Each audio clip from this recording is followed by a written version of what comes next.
Okay, we'll begin with the questions. And as usual, later on in the retreat, there's more questions. We'll see how far we get. And I can't guarantee I'm going to have satisfactory answers to all of these questions. Question 1. Anumodana Ajahns. This morning, Ajahn Ñāṇiko, speaking of observing the arising and passing away of dukkha and the subsequent non-arising. Is the non-arising synonymous with knowing, spacious knowing, boundless knowing, unborn, uncreated, unformed, unconditioned, deathless element, the amata Dhamma, Anumodana? Is that what you were referring to?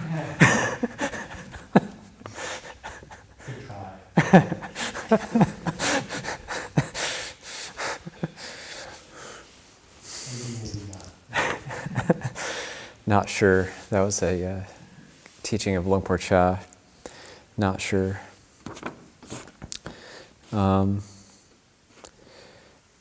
Essentially, the question is this synonymous with full and complete enlightenment, and do I have that now? Well, non-arising, it has to be like the passing away of dukkha as we watch things change, and realization of nibana is through non-clinging, not through figuring out what something is.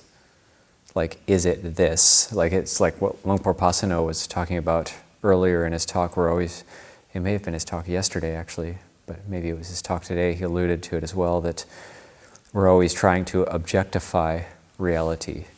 And so we're trying to objectify the knowing or the deathless. And by its very nature, it's unobjectifiable. And so I would say the question is, like, it's not about finding out what is it, but the practice is about non-clinging. But it's something that's built into the English language in terms of, it's just built into the language. It's object-oriented language. So we want to know what the knowing is. Like, is it this? Is it that? It's not anything at all. But especially if you're talking about the unconditioned, I mean, we say the word unconditioned we need some sort of like pointer somehow. But what we keep coming back to is that it's not about finding out what it is, but it's about letting go of attachment. It's about non-clinging, not picking things up. And so when we talk about non-arising of dukkha, that happens through not clinging, through not picking things up. But we don't need to really get too stressed out about what is it. Because that's a slightly, we're kind of looking in the wrong direction just a little bit. It is our sincerity asking us, what is it? I want to figure it out. I want to know what it is. But that's actually, we change the focus just a little bit and go toward what are we doing rather than what is it. Question 2. Regarding the reading this morning from the Udana about the monks making a loud racket. So that was the reading that was done yesterday, actually. This question must have been asked yesterday. The linchpin for me was that the Buddha dismissed them by saying, "Go away." But Yasoja understood that the words were said out of sympathy, wanting what's best for them. It's very difficult when someone admonishes you out of anger and judgment. How can one be inspired from admonishment rather than becoming defensive, maybe even regardless of the other's intent? Yeah, that's a very difficult one, because it is difficult to take, say, admonishment or we like to use the word encouragement to kind of lighten it a little bit, to take admonishment well, because the Buddha likened it to someone pointing out hidden treasure to you. Your true teacher is the one who points out your hidden faults. And also to have that attitude of what if they're speaking to you from anger. So it says like someone admonishes you out of anger and judgment, but also we don't know that for sure, like where they're actually coming from, unless we can read minds, and we probably can't. So to really know where the other person is coming from is us judging them or us reacting. So we don't really know. So we do really just, that Longpo Cha teaching of not sure is so important. Or I like to think of like radical benefit of the doubt. Like we have a Pachitya rule, one of our Vinaya rules for bhikkhus, Pachitya 54. It's disrespect. Disrespect is to be confessed. And that rule is quite profound if you really look into it deeply and study it. It's quite profound because we are not supposed to, even if somebody points something out to us, even if it's out of anger, we're not supposed to react out of anger or we're supposed to try to remain unprovoked. Even if a layperson points out something to me and they're completely wrong about it, then I'm still not supposed to react with anger. That would be a dukkata offense, it would be a lighter derived offense under that rule. So to actually really truly keep that one rule very purely, you actually need a very high level of integrity, and that sense of nonviolent communication needs to be cultivated to a very high level. So that ability to pause, to say not sure, and to actually consider what the other person is saying rather than just react. So it's like to take what we would say to take admonishment well, it requires us to develop a very high level of integrity. And then when somebody does say something to us or point something out to us, we can say, okay, I will consider what you're saying. I'll consider it. And they might be correct about it. We can reflect on our own conduct and they might be correct about it, or they might be wrong. And we can reflect and say, actually, they were mistaken about that. And then if it's helpful later on, we can say, oh, I reflected on what you said, and I think that was not the case. But that we don't need to say it from a place of being upset or reactivity. And then also we can also be on the other side of this. We might want to point something out to somebody or something, and they might have something they're habitually doing, which is a blind spot, but it's creating disharmony, or it's creating some sort of tension in the community, and we might feel like, well, it's very hard to approach this because I might feel a little bit of irritation or whatever. So also trying to check ourselves if we have, not to totally refrain from pointing things out to people, it's very good to point these things out, but to try to approach it in a way that's soft and going to be helpful for the other person. So then we can sort of set a good example for when people do want to point things out to others. But it's a very good question. And the Buddha saying go away, I mean, Yasoja obviously was a teacher, so he was heading up these 500 monks, but they just weren't very well trained yet, or maybe he just took on too many disciples and he took on too many students, and so he couldn't actually give time to them. So they were just they weren't like really refined in their conduct yet. So Yasoja could have been, the Buddha said go away.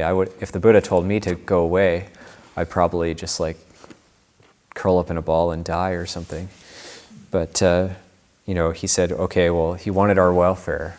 He was wanting our welfare because the Yasoja is speaking out of faith in the Buddha, that the Buddha does all things out of wanting for the welfare of all living beings, and ultimately it was for their welfare. Next question. I've been thinking for a long time about how looking to practice in a comfortable way can really become a hindrance, and also how hard it is to let go of practicing in a way I want, how I want. On one hand, I feel like I am finding my way and creating what works best for my personality and lay life conditions, but I'm afraid I'm avoiding the difficult things to look at or to do. Can you offer any advice or give me courage to meet the uncomfortable?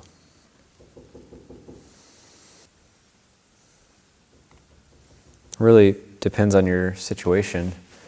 So I wouldn't go looking for dukkha.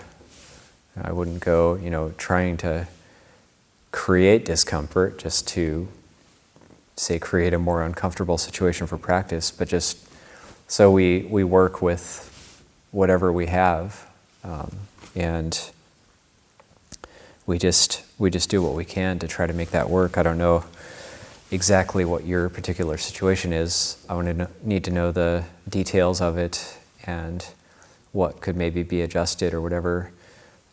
If you're kind of avoiding relationships or avoiding some sort of things that need to be attended to in order to create a more comfortable practice situation for yourself, then maybe it's better to actually attend to things in life, relationships, etc., that need to be attended to. So if you're actually like pushing those away, or maybe there's some sort of denial of some sort of difficulty or something that needs to be dealt with, then yes, it's good to actually look directly at that. But if we're practicing and we're comfortable and there's not much happening and we're doing well and things are going smoothly, then that's okay as well. We don't need to make things more difficult just because things are going well for us. We can actually use that sense of things going well in order to just really look at that, like, what's that need to kind of change it if it's already going well. Being able to be content with that also.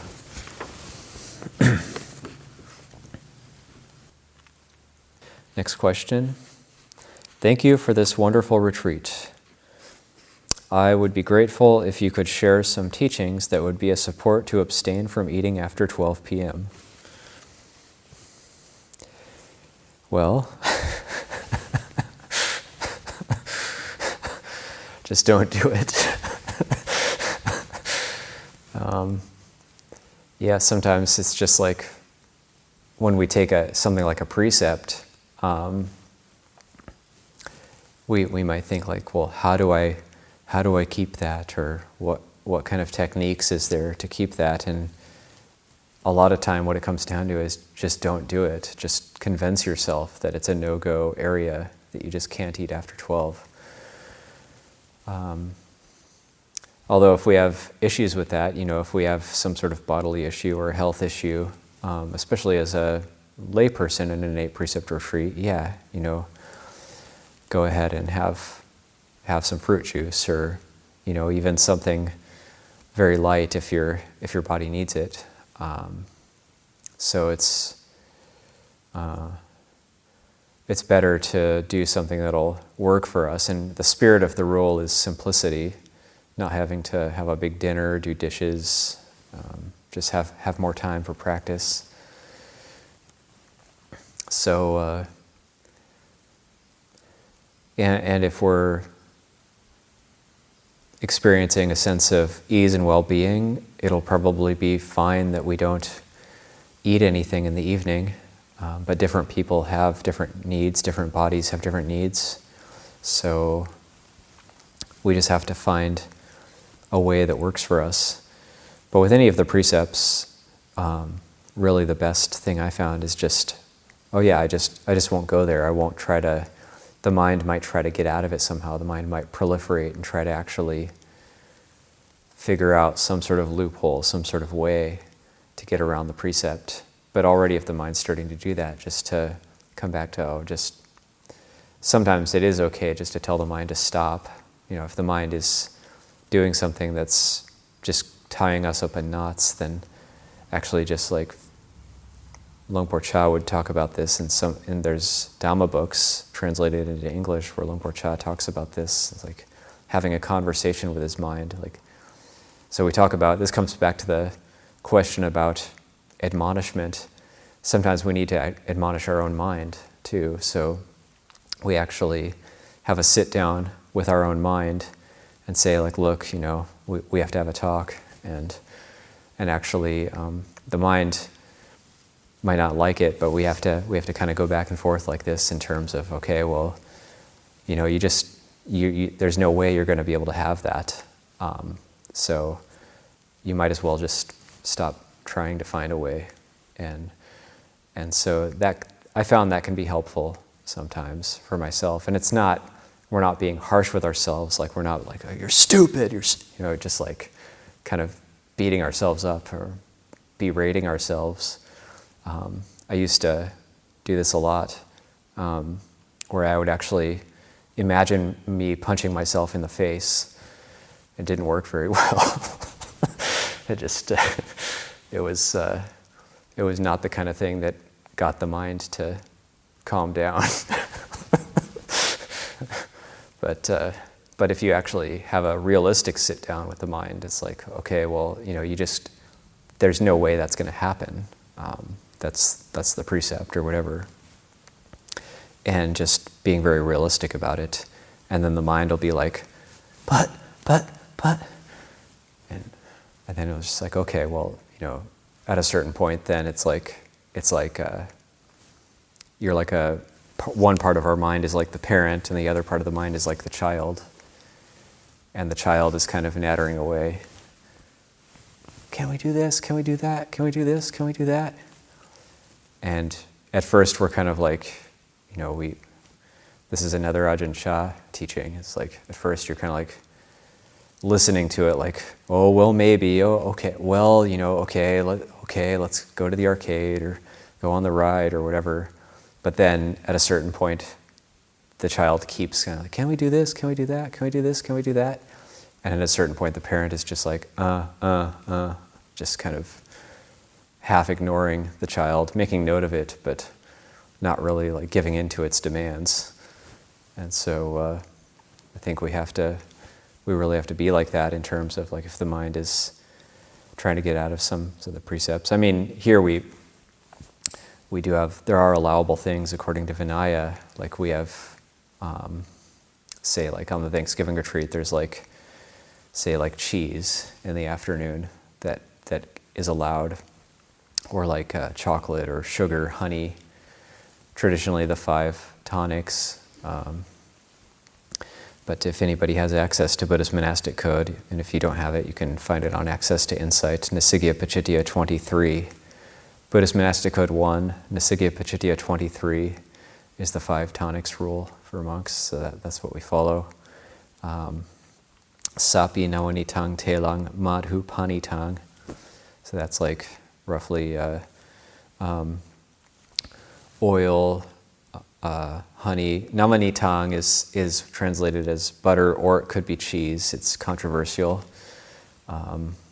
It was made in a similar way we know how it was made in India 2,500 years ago. It was made in a way that's similar to how cheese is made.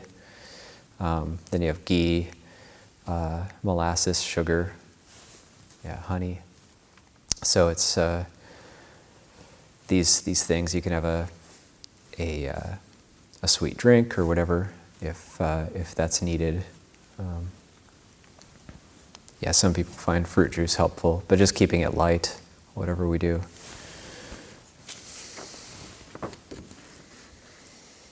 Next question. Deep bows of gratitude to the monastic community for leading this retreat. My question is about setting an intention prior to meditation. For example, I intend to use this meditation to investigate parts of the body, or I intend to investigate why I am bothered by that person's habits, etc. Is it better to let the meditation unfold and work with what arises, or have an intention to explore a subject? Yes.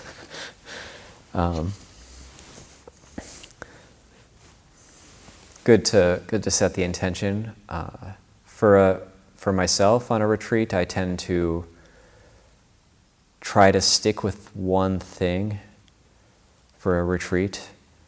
So like this retreat is anapanasati, breath, buddho, using the mantra buddho in the mind as well to try to anchor the mind a bit.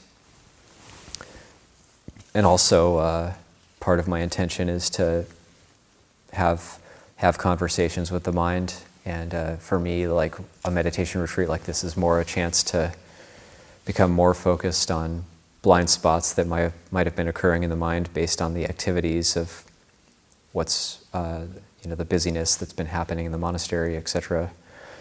So it is good to set an intention, not to jump around too much, but also we might be bashing away at some sort of meditation object. We might just say, okay, I'm just going to do the breath, or I'm just going to do buddho, and then the mind, what's actually coming up is some sort of difficulty or whatever that calls for something else. Maybe it calls for metta, or maybe it calls for just a contemplation of letting go, or maybe it calls for body contemplation. So we do have to know where we're at as well, like what's actually coming up for us. And that's very important. So it is good to set the intention. The overriding intention is to be at ease. So we say at the beginning of the meditation, we might say to ourselves, peace, ease, well-being. But then we also take stock and are mindful of what's actually coming up, and then that might call for some sort of calling into question what's coming into the mind, or it might, if the mind is just baselessly restless with no real focus, maybe it is best to come back to anapanasati and really just focus on the breath sensation, which is one of the main antidotes to restlessness, to the hindrance of restlessness. Anapanasati itself, actually just giving extra attention to the breath sensation. Or if it's that grudge that we've been nursing for a long time, or that resentment, there might be something else needed. So the grudge, maybe it's like, well, maybe I'm just reading into where they were coming from. I don't really know, or just there's nothing I can do about that, and trying to come back to a sense of compassion for the other person's suffering. Or for resentment, mudita is for the removal of resentment. And so actually trying to contemplate somebody's good qualities in order to remove resentment toward them. So those can all be, it's sort of all of the above. You do have to set the intention and also take note of what's arising. Next question. I often have discomfort in my stomach when sitting. There is a lot of aversion to the discomfort. It's my understanding that being with the aversion and really feeling the pain of it can be helpful in showing the mind that aversion just makes everything worse. And then through knowing that, the mind can start to let go of aversion. Is this the right idea? Yeah, kind of. But also if it's too uncomfortable, or if there's something that isn't really quite right about the sitting posture, it's also good to do walking meditation, not to... walking meditation is actually a really wonderful practice, and it's not like second best to sitting meditation. It's a lot of ajahns in the past have done even more walking meditation than sitting meditation. So sometimes if there's that pain in the stomach, it might be a signal to try something else, try a different posture. If we can't, if changing postures doesn't make the pain go away, yes, we look at the pain and we work with the aversion to it. But also sometimes we try to be extra comfortable while sitting, like we might sit in a couch or be slouching in a soft seat or something. I found for myself that causes quite a bit of stomach pain. Actually, for me, sitting upright with a bit of an arch in the back, and sitting straight up and focusing also on the neck a little bit. Not super tensely upright in terms of being tight about it, but upright, especially something Ajahn Sucitto talks about when sitting is there's the sitting muscles in the middle of the back that one can use in order to keep an upright but not uptight posture. And so focusing on that and not getting too slouchy or like sinking into some really deep cushions in the sitting, because that can actually cause pain. And just trying the walking meditation, just walking back and forth, feeling the body, trying to work some of that pain out of the stomach can be incredibly helpful. Or just consciously relaxing the stomach, that can be helpful as well. There's something I heard about recently was that child psychologists and physiologists actually discovering that there's muscles deep in the stomach that when we're stressed, or like when they get strained, they tighten, and then they cause our posture to be a bit funny. And a lot of people, especially in the West, will have this tightness in these muscles that are like behind the abdominal muscles. And through consciously relaxing, they can actually be, the knots in those muscles can actually be a bit worked out, but it takes time. But one thing that's interesting is that those muscles start tightening up around the age of 7 for most people. And they think it's because at the age of 7 is when you start becoming self-conscious, and you start caring about what people think about you, like in school, for example. And that's when those muscles start tightening up. And I thought that was fascinating, because I heard about that and I thought, oh wow, I definitely had that and probably still have it. And actually focusing on, putting a lot of focus on consciously calming the stomach can be incredibly helpful. Next question. Hi Ajahn, I often hear the saying that we live in the Dhamma ending age, that cultivation is difficult, chaos is everywhere and Dhamma declines. What are your thoughts on this? Well, the Dhamma ending age, that's not a phrase that comes up that much in the Theravada, although, I like City of 10,000 Buddhas, I've read a lot of Master Xuan Hua's teachings, and he talks about the Dharma ending age. But he also vowed that it won't happen, so maybe it's not happening, actually.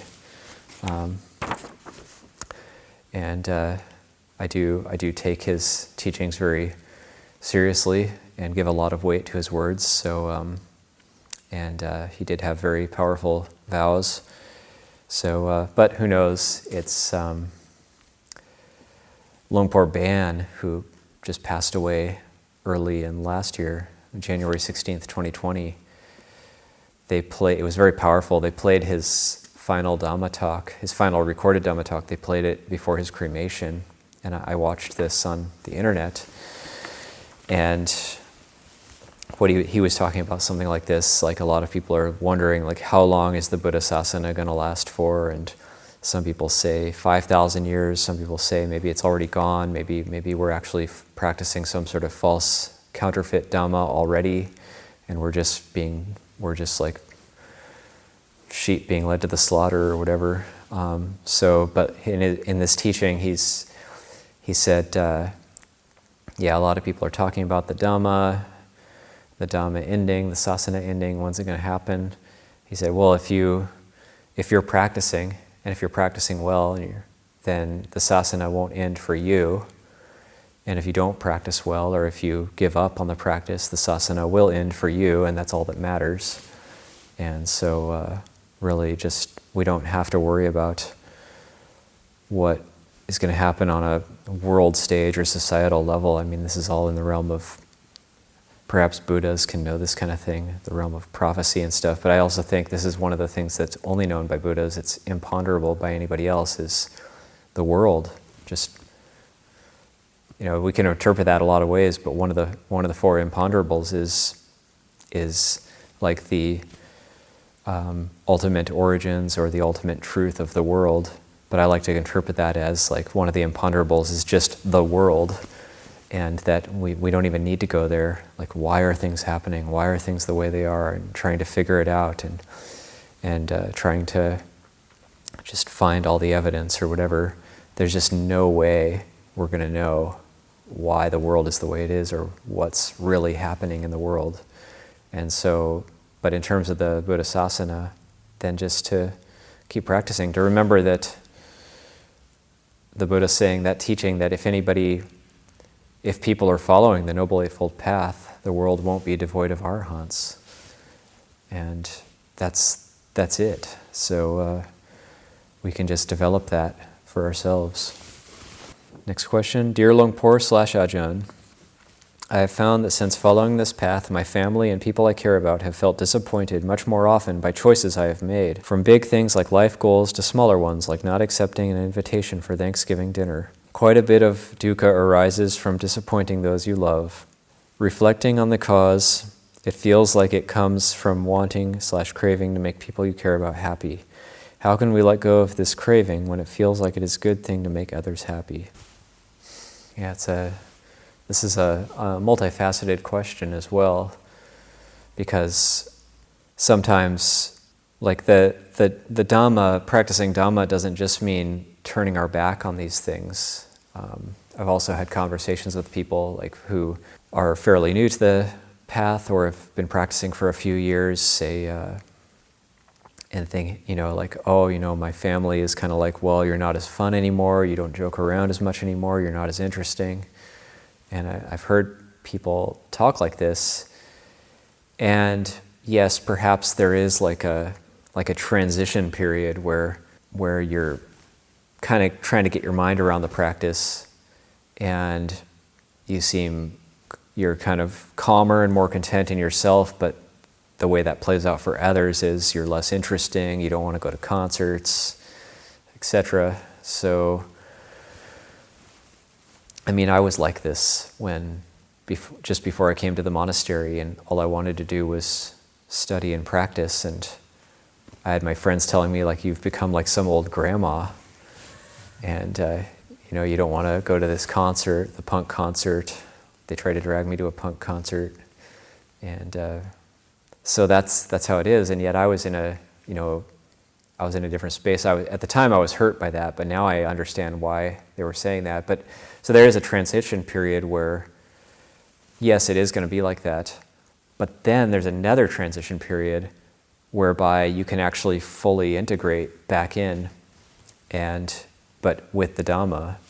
So you can accept the invitation to the Thanksgiving dinner, and you can be with family, and you can be there for them in a way that you're not actually trying to teach them or whatever.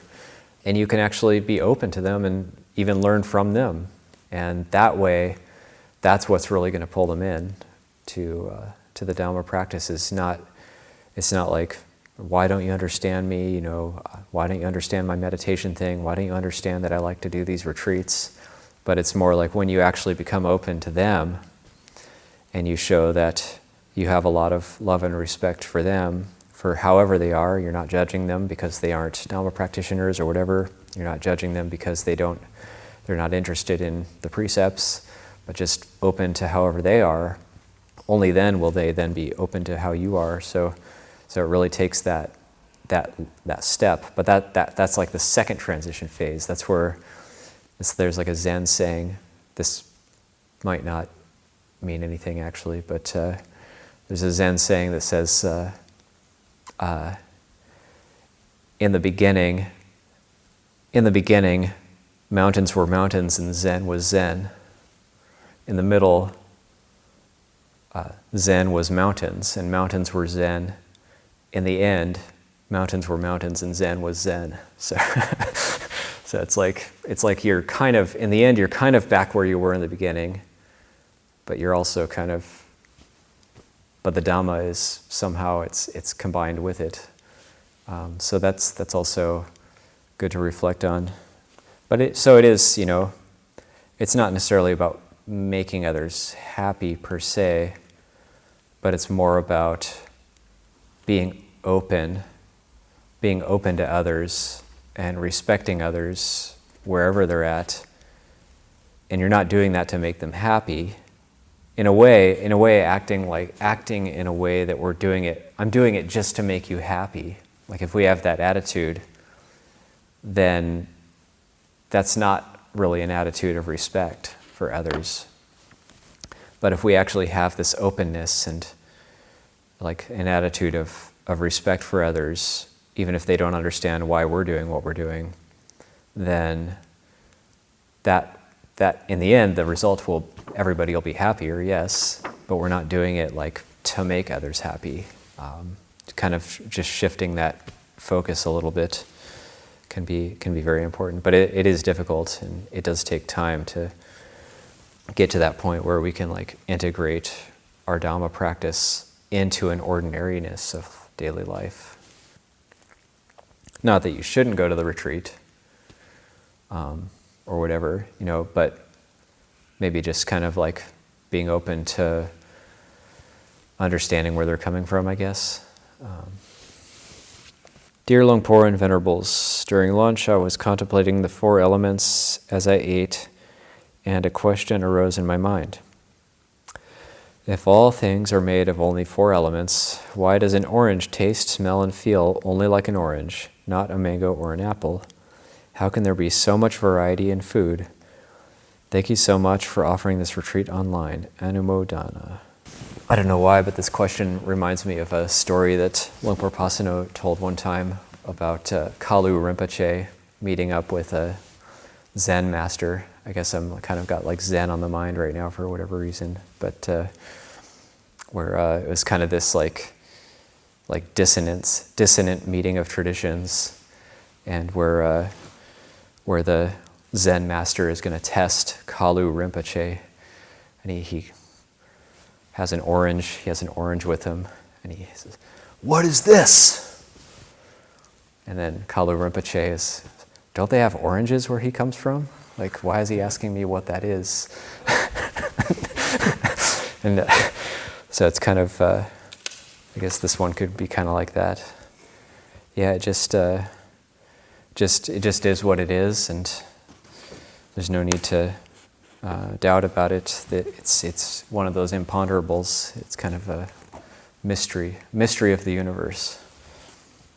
Next question. This morning's talk referred to nibana. Can a layperson attain nibana, or is it just for monastics?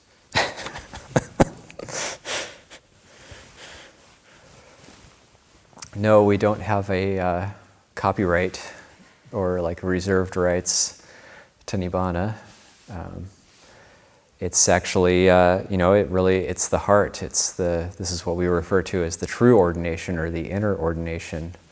Again, Luang Por Ban, he would talk a lot about this. The true prat. Prat is the word in Thai for monk or venerable. It literally means excellent. It's like the true prat, the true venerable, the true monastic is the heart ordination. So that occurs when, according to the scriptures, stream entry, sotapanna is the heart ordination. And when we pay homage to the Sangha, we're not paying homage to the monastic Sangha, we're paying homage to the Arya Sangha, which is those who have ordained in the heart. And so a lot of us who are in robes might not have that true ordination, and some lay people may have the true ordination. It's really, of course, the robes are helpful, the precepts are helpful as a skillful means for getting there, and if we use the robes properly and we're actually following the precepts, yes,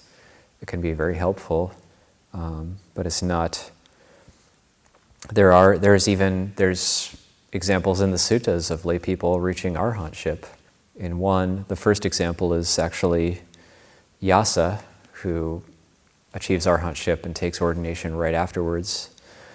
And there's also like Bahia, the bark cloth, who attains arhatship and then gets killed by a raging cow, a raging bull in the village, but he attains arhatship right before that. And so, even though he was a wandering ascetic, he wasn't a bhikkhu, he wasn't ordained under the Buddha. And so, and there's examples in the suttas of anagami, of non-returner lay people who actually give teachings to the monks in different places. And I mean, you can just think of, and there's so many great lay Dhamma teachers. I don't know levels of people's attainments or whatever, but I think of people like Ruth Denison or just any great teachers who inspire a lot of faith. Great lay teachers, they